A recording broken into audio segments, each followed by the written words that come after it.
Hey guys, today we're gonna be doing a cooking video. We're gonna make charro beans, and right here in front of us are some of the basic ingredients going into that. It's some chorizo sausage, some bacon, some onions, and a serrano pepper, and a jalapeno pepper, and a can of rotel.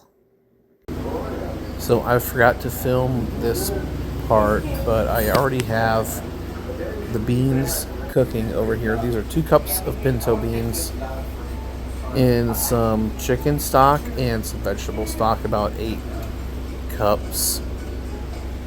And add more water as you need as it boils off. But we started with 8 cups or 1 box of chicken stock, 1 box of vegetable stock. And once we've been boiling those beans for about an hour, we're going to start frying up our chorizo and our bacon here in a cast iron skillet. Get that going, and you can see the beans are simmering away over here at the same time.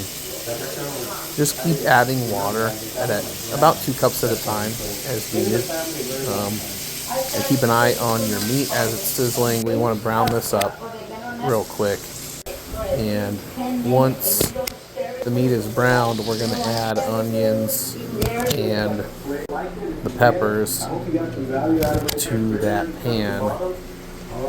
So, as you can see here, sorry, I had some issues with the camera.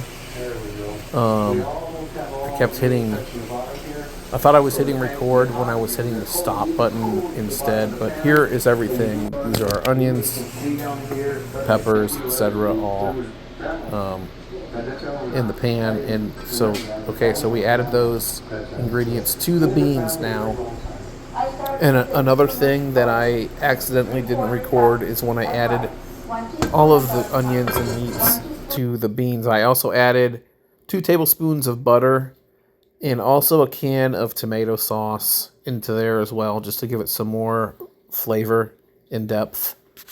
Charro beans. There's a lot of flavor in there from the bacon and the chorizo. The peppers add a lot. We also put some garlic in there. But overall, this is a very simple meal. It takes a few hours to make.